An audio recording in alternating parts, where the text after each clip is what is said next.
Hey, how's it going? Johnny Vanderford here, Lorain County Community College's MEMS and Microelectronics Manufacturing Program, as well as Merit, Manufacturing, Electronic, and Rework Institute for Training.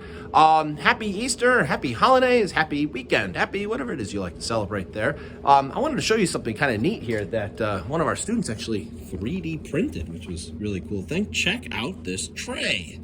Huh? Isn't that cool? Look at this. It's got slots for the tweezers that are on here, including my two favorite kinds. It's got little spots down there for the components, including the little 01/5s that are down in there. Ooh, those things are tricky to work with. A little spot on the side for a couple of fluxing syringes, the lead and lead-free ones that we use there. How cool is that? Kind of a neat little thing that they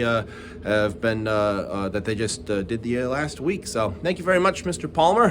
What a cool tray idea. I'll try to link you in terms of like someone who's actually 3D printed this thing up. So, but yeah, anyway, got a lot to do this week. We have a companies or two coming in for training, so hopefully we'll be able to get some videos out in some way with it there. So, but anyway, we'll see you around on the next one, folks. Have a great rest of the weekend. See you later. Bye-bye.